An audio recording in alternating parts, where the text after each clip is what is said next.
Assalamualaikum warahmatullahi wabarakatuh. Al-Fatihah. A'udzu billahi minasyaitonir rajim. Bismillahirrahmanirrahim. Alhamdulillahi rabbil alamin. Ar-Rahmanir Rahim. Maliki yaumiddin. Iyyaka na'budu wa iyyaka nasta'in. Ihdinas siratal mustaqim. Syiratal ladzina an'amta 'alaihim ghairil maghdubi 'alaihim waladdallin. Amin. Bismillahirrahmanirrahim. Ya Rahmanu Ya Rahimu Ya Quddusu Ya Salamu Ya Azizu Ya Alimu Ya Karimu La haula wa la quwwata illa billahil aliyil azim. Assalamualaikum warahmatullahi wabarakatuh. Assalamu alayka ayyuhan nabiyyu wa rahmatullahi wa barakatuh. Assalamu alayna wa ala ibadillahi as-salihin. Assalamu alayka ya Rasulullah. Salatullah salamullah ala Taha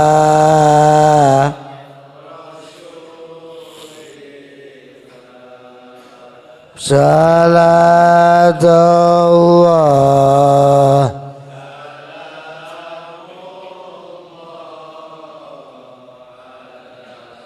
Yasin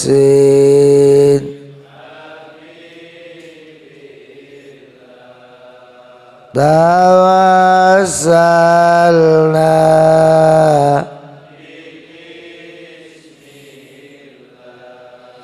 wa bil hadi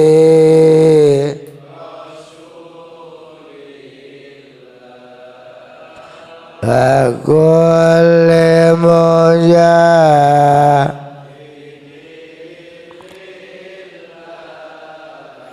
bi alil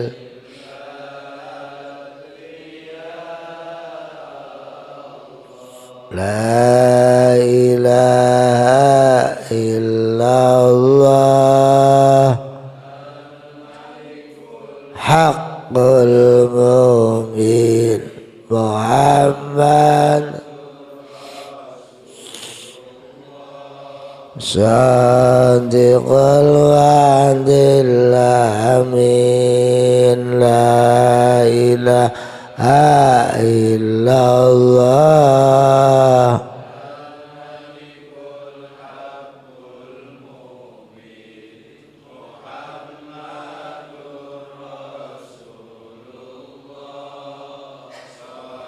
Iqaladil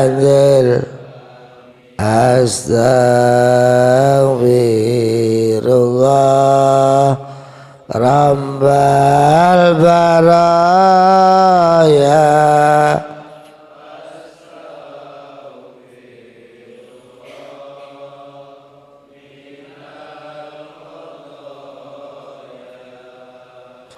Astaghfirullah minal khataya.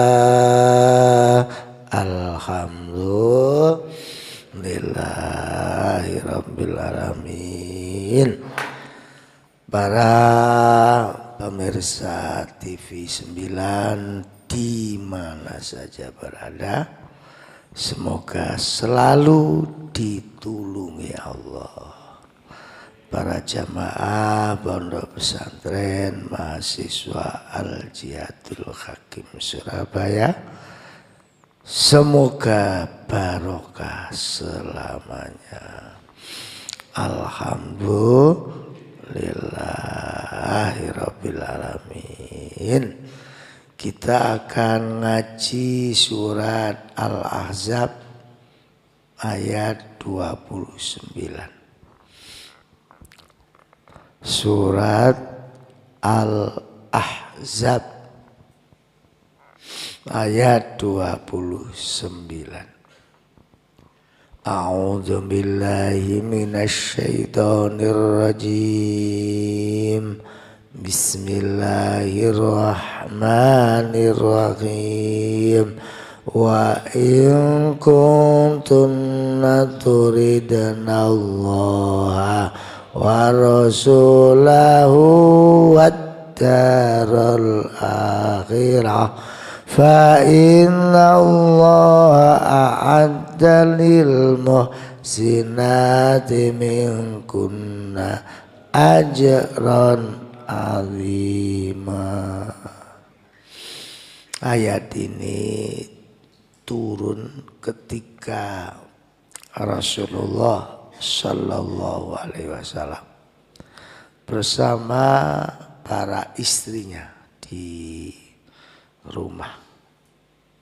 Lalu Sayyidina Abu Bakar mau masuk, ditolak. Lalu Sayyidina Umar mau masuk rumahnya Rasulullah, juga ditolak. Akhirnya ditunggu beberapa saat, baru oleh Rasulullah diizinkan Sayyidina Abu Bakar dan Umar itu masuk. Ternyata Sayyidina Abu Bakar dan Umar kaget karena anaknya ada di situ, Ibu Aisyah sama Ibu Hafsah. Akhirnya Rasulullah ditanya, ada apa ya Rasul, kok kelihatan sedih? Lalu Rasulullah jawab, iya, saya itu dituntut sama istri-istri saya supaya seperti para raja, seperti Romawi, raja-raja masa itu yang glamor tentang kehidupan. Istri-istri raja permaisuri kan bajunya pasti beda dengan yang tidak raja. Nah, istri saya ini nuntutnya begitu. Sampean ini nabinya orang satu jagat, kok uripe kayak gini. Saya ini istrinya para wanita, ibunya para wanita di dunia, kok gak seperti istrinya para raja. Lalu Rasulullah, bagaimana seandainya sampean Sayyidina Umar kalau dituntut istrimu padahal kamu tidak mampu? Sayyidina Umar itu jawabnya itu guyon.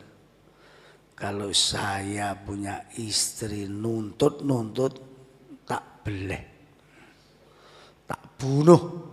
Rasulullah guyu. Dengar jawabannya itu. Akhirnya Rasulullah memberitahu yang nuntut itu termasuk anakmu Sayyidina Umar. Abu Bakar langsung memarahi Ibu Aisyah karena minta tuntutan dari suami yang memang ditakdirkan ya hidup sederhana Rasulullah. Kalau suruh seperti para raja nggak bisa. Karena istrinya Rasulullah itu menuntut kehidupan glamor lah kalau bahasa sekarang. Akhirnya turun ayat ini. Wa in kuntunna turidnallaha wa rasulahu, dan jika kamu sekalian mengendaki keridhaan Allah dan Rasul wa darul akhirah,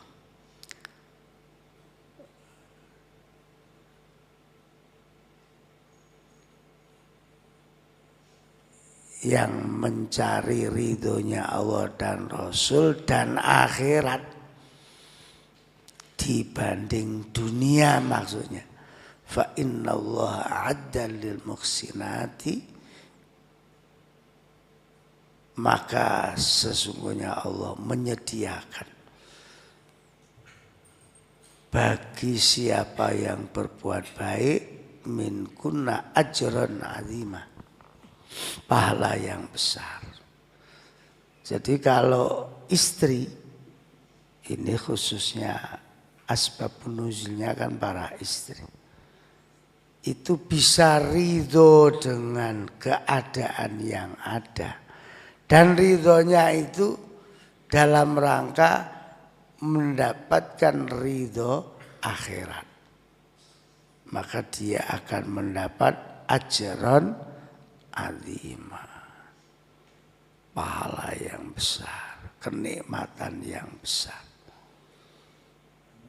Pelajarannya ya pertama, kalau jenengan punya istri kok kepingin urusan dunia ya, memang ya wanita itu takdirnya memang begitu.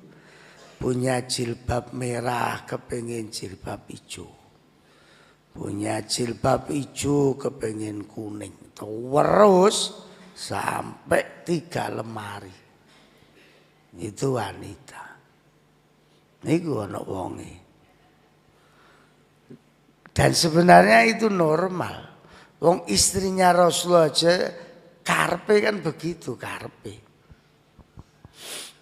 Tase ibu-ibu weh ana sing model segitiga bunder, tase belum bajunya itu, gurung seragame, seragam pengajian, seragam yasinan, seragam PKK, seragam senam, udah ludul.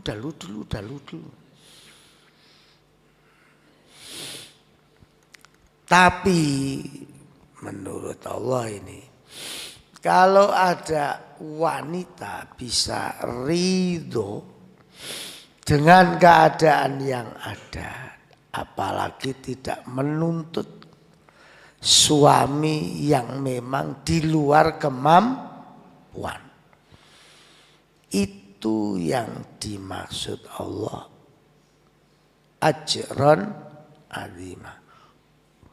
Dia akan mendapatkan kenikmatan yang agung, ya di dunia ya di akhirat.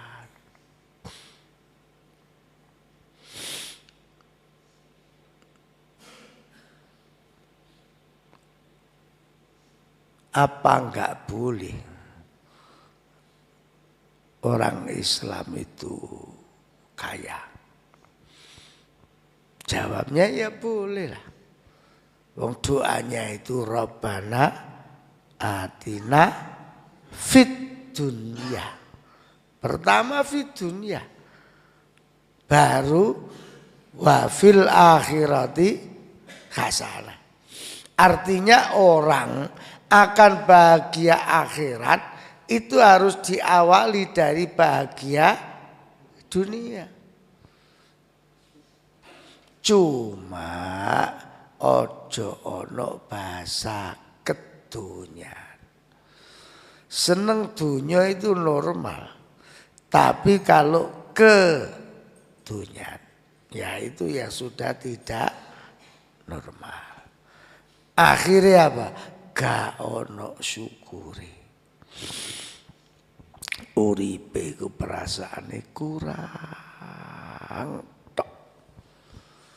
Makanya ada bahasa yang sederhana itu. Kalau kamu punya uang, jangan ditaruh di hati, tapi ditaruh di tangan. Sehingga sewaktu-waktu harus dikeluarkan cepat. Tapi kalau di dalam hati naruhnya, wah, itu sowe itu terlalu banyak pertimbangan. Makanya orang hidup itu sing penting iso noto ati. Dikisahkan pada suatu hari Syekh Abdul Qadir Jilani itu kedatangan tamu. Jauh-jauh ke Baghdad kepingin Syekh Abdul Qadir Jilani. Begitu mau masuk rumahnya, melihat ada 40 kuda terbaik yang dimiliki oleh Syekh Abdul Qadir Jilani. Lalu tamu ini nggak jadi masuk. Atine muni. Jare wali kok kedunyan. Nah, cara saiki nggih, jare kiai mobile kok sakmono akeh. Katanya ratunya wali. Jarane 40. Adik jaran pilihan. Itu wali. Langsung keluar. Gak jadi masuk. Di tengah perjalanan karena dia rumahnya jauh, dia menginap di salah satu saudaranya di Baghdad. Ketika dia menginap, tiba-tiba jatuh sakit. Dan sakitnya itu enggak sakit yang biasa. Akhirnya ditambah ngalor gitu. Enggak sembuh-sembuh. Lalu dipanggilkan ahli hikmah. Ya kalau sekarang bahasanya sekarang ya kiai keramat. Begitu Pak Kiai didatangkan, lalu dapat isyarah Pak Yai. Ini saudaramu ini bisa sembuh kalau syaratnya harus makan ati kuda. Ati kuda jumlahnya 40. Bingung dulu deh. Waduh. Kuda satu aja enggak punya, apalagi ini minta 40. Kudane sopo? Lalu tonggone memberitahu, saya dengar Syekh Abdul Qadir Jilani baru beli kuda 40 yang terbaik. Ya itu aja diminta. Loh, apa boleh? Satu aja belum tentu boleh kok 40. Ya dicoba aja. Syekh Abdul Qadir Jilani kan terkenal loman. Enggak kedunya. Akhirnya betul didatangi. Memang saya beli kuda itu buat saudaramu yang sakit itu. Gak apa-apa. Mulai besok dibeli satu-satu. Sampai 40 kuda. Akhirnya ya sembuh. Setelah sembuh akhirnya orang ini betul-betul tobat. Dan akhirnya menjadi santrinya Syekh Abdul Qadir Jilani. Makanya kita itu kalau memandang orang, jangan suudzon. Jangan gampang suudzon.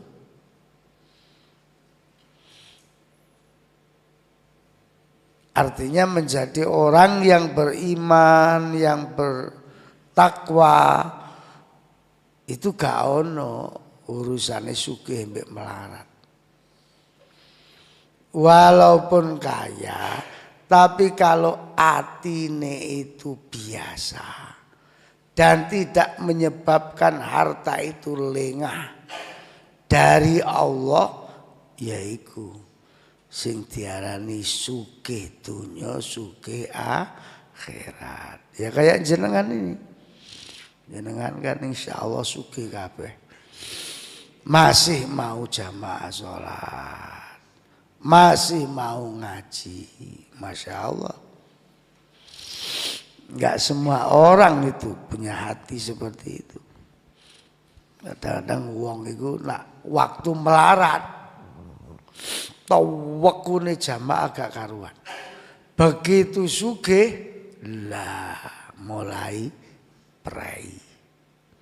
Mulai prai, ngaji prai, jamaah prai, pokoknya sing api-api prai.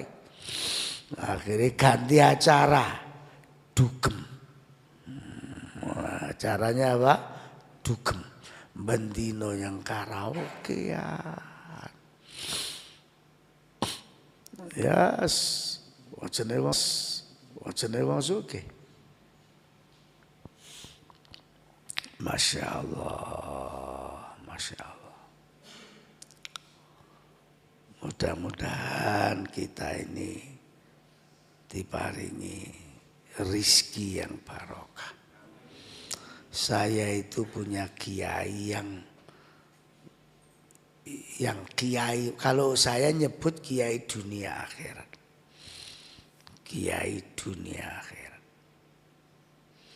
Itu enggak ada yang melarat. Semua kiai saya itu sugih. Diparingi cukup. Malah Kiai Haji Muhammad Dahlan Nur Roib yang panggilannya Gus Roib itu punya pasar. Jadi pasar itu punyanya beliau. Ya sebagian standnya dipakai sendiri, sebagian disewa-sewakan. Dan semua santrinya nggak ada yang bayar. Sak mangane. Subhanallah.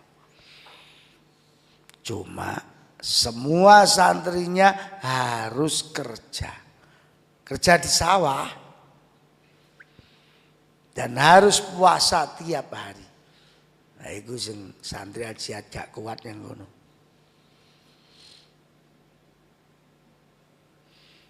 Santri ajiat ini manja-manja. Nyuci baju ya wis gak gelem saya. Laundry. Mangan ya wis gak masak. Arek cetak. Teko. Santri ajiat dilawan. Ya teko zamane ya apa mah. Makanya ya seperti Syekh Abdul Qadir Jilani. Sebenarnya beliau bukan orang melarat. Dia orang kaya. Orang bisa beli kuda 40, kuda terbaik. Tapi ya hartanya tidak menutupi hatinya untuk mencintai Allah. Makanya saya pernah mendengar ngajinya Gus Baha. Di antara jalur cepat menjadi wali itu kalau setiap makan sakpuluhan itu selalu bismillahirrahmanirrahim ditimplokno mari mangan alhamdulillah mangan maneh bismillahirrahmanirrahim alhamdulillah. Betul-betul mensyukuri yang diberikan Allah. Itu jalur wali cepat.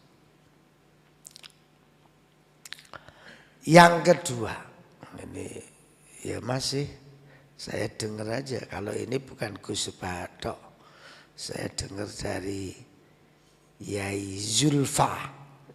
Zulfa siapa itu? Yang sekarang PJ PBNU. Zulfa. Siapa? Zulfa siapa? Zulfa Mustafa. Di antara jalur cepat jadi kiai itu kalau hidupnya selalu dicereweti istrinya.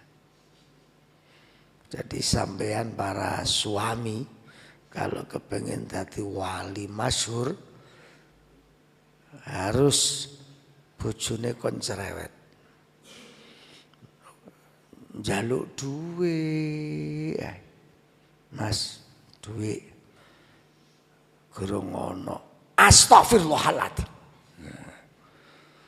Wong lanang cap apa sampeyan iki? Cap lentu ah. Wis dilono sing lanang. Iya alhamdulillah. Hatine sing lanang wali.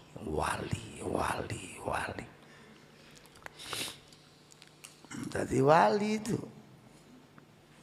pokok ridho tapi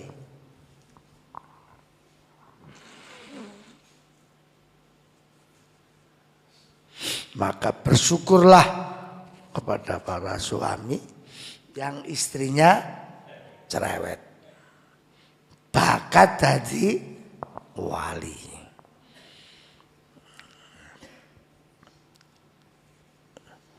Wis cerewet, nggewetaan. Terus mecucu. Wis dastre mangka. Mambu keleke. Saawak diriksona kabeh. Sing lanang alhamdulillah. Seneng sing wali ku. Wali sing lanang. Makanya mas-mas santri ini kalau mau cari istri supaya cepat jadi wali, cari istri yang cerewet. Kalau kita ya areke nurut, aja mbok terusno. Tapi sing modele gewalak nuntutan.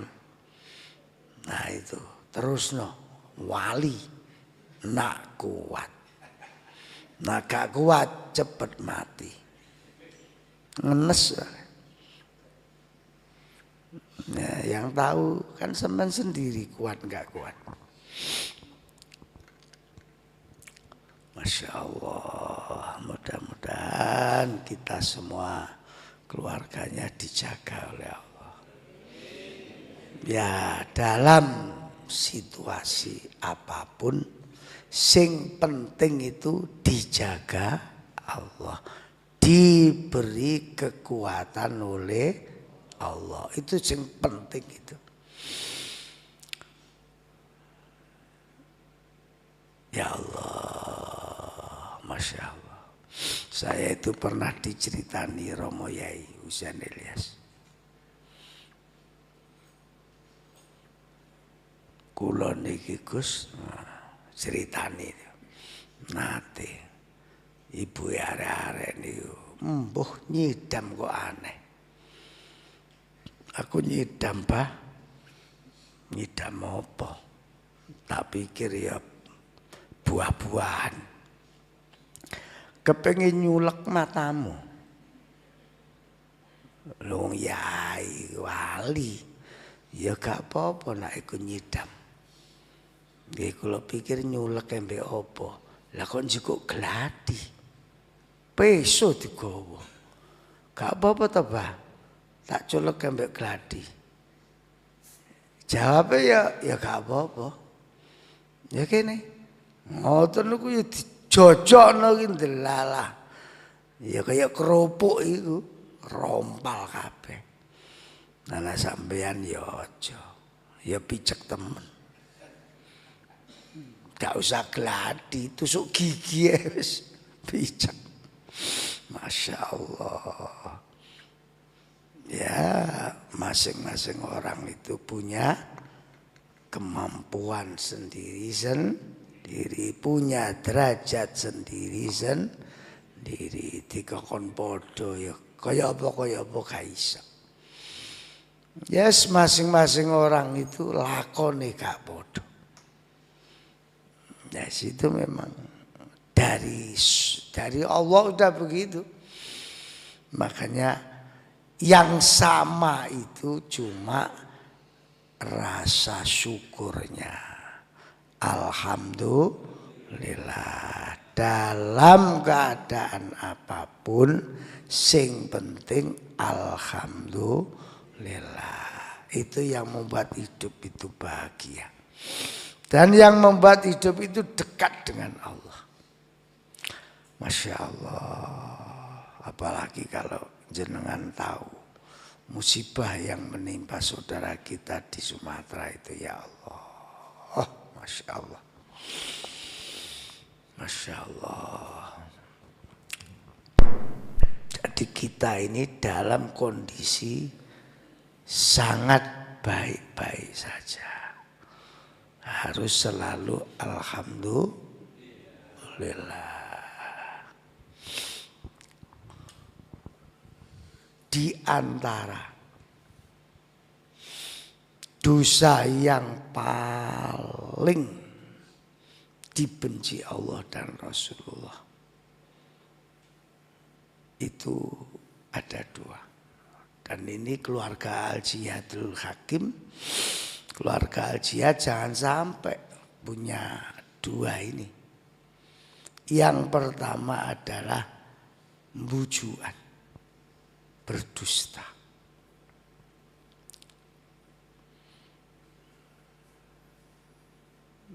Orang itu kalau sudah senengane bujuk, nggak akan dapat rahmatnya Allah, nggak akan dapat. Jadi antara musibah itu kan rahmatnya Allah sudah hilang. Mestinya manusia itu ditulungi Allah. Ya wis mergo banyak orang-orang pendusta, bujuan. Akhirnya dengan caranya Allah mengingatkan. Masya Allah, ratusan ya, yang meninggal kan ratusan, 800-an, belum ketemu, yang hilang 600-an. Masya Allah. Itu yang tercatat, yang terpantau. Kita ini cara berpikirnya gini, itu skala besar, katakanlah nasional. skala kecil bisa toh keluarga. Bisa. Jadi kalau orang itu maaf, di keluarga itu ada yang bujuan, pasti ya kalau yang umum ya gempa bumi, tanah longsor, itu kan yang terjadi. Tapi di keluarga kan ya bisa terjadi. Akhirnya golek rezeki angel, uripe gak nate tenang, gak nate bahagia. Ya mergo bojo, orangnya suka berdusta. Orang berdusta itu enggak akan pernah dapat rahmat. Yang kedua, sombong.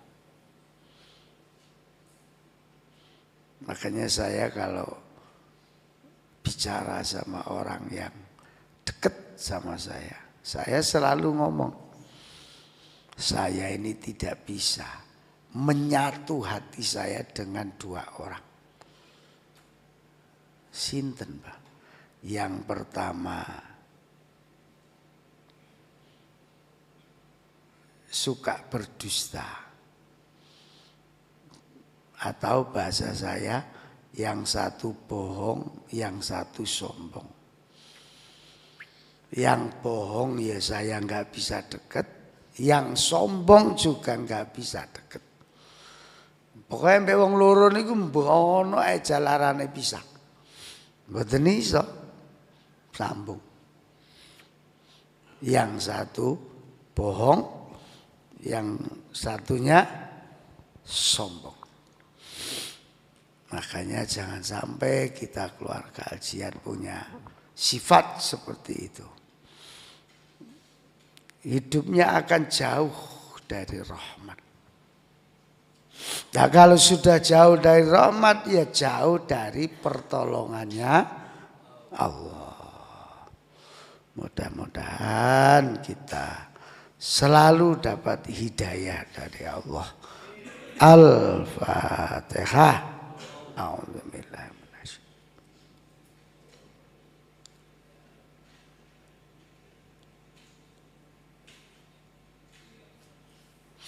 A'udzubillahi minasyaitonir rajim. Bismillahirrahmanirrahim. Allahumma shalli wa sallim wa barik ala sayyidina Muhammad walhamdulillahi rabbil alamin. Allahumma ighfir lahum warhamhum wa'afihim wa'fu anhum. Allahumma la tahrimna ajrahum wa la taftina ba'dahum waghfir lana wa lahum, khususan saudara kita, orang tua kita, orang-orang yang berjasa terhadap kita, yang sudah mendahului, semoga dibahagiakan oleh Allah. Saudara kita yang meninggal musibah Sumatera, semoga husnul khatimah. Rabbana atina fid dunya hasanah wa fil akhirati hasanah wa qina adzabannar. Walhamdulillahi rabbil alamin. Al-Fatihah.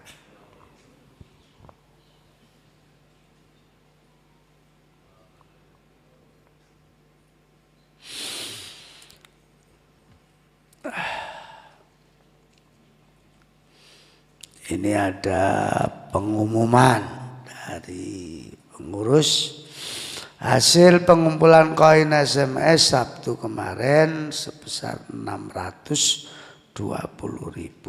Alhamdulillah.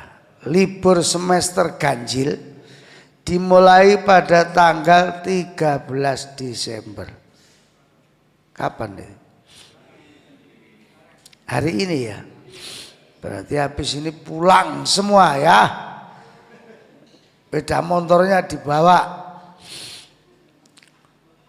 Sampai 25 Januari 2026. Weh, 1 bulan ya.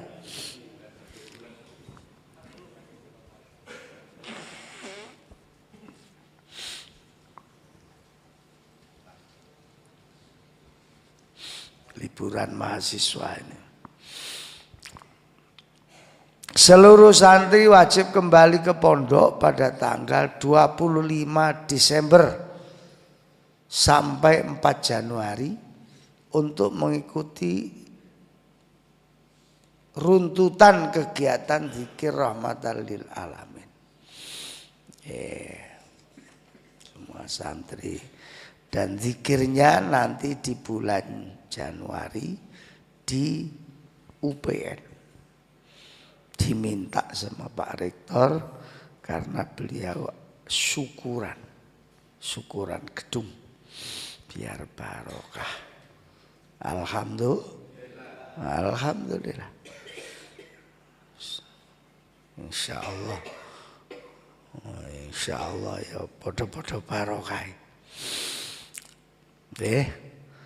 Jadi santri libur mulai hari ini supaya nanti bajunya bawa pulang semua, dilondre di rumah, suruh ngelondre mak londre mak itulah apa nak londre mak iya karo to londre, akhirnya kelambine anak itu godhok kabeh.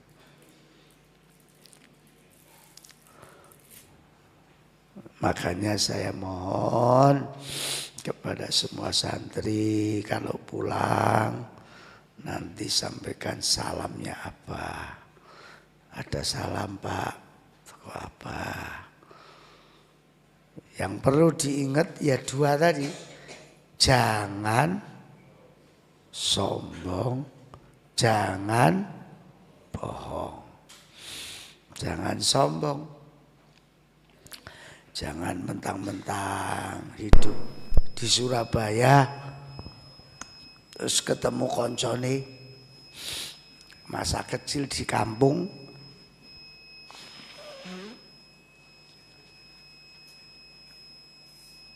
karena dia anaknya nggak punya, nggak iso kuliah, dia hidup di kampung sampai pulang bawa jas alma mater digawa yang sawah utawa yang tambak. Yang tambak jas-jasan alma mater. Weh. Adik bolak-balik selfie. Akhirnya miring-miring nyemplung got. Biasa-biasa saja. Moga-moga barokah. Bismillahirrahmanirrahim. Subhanakallahumma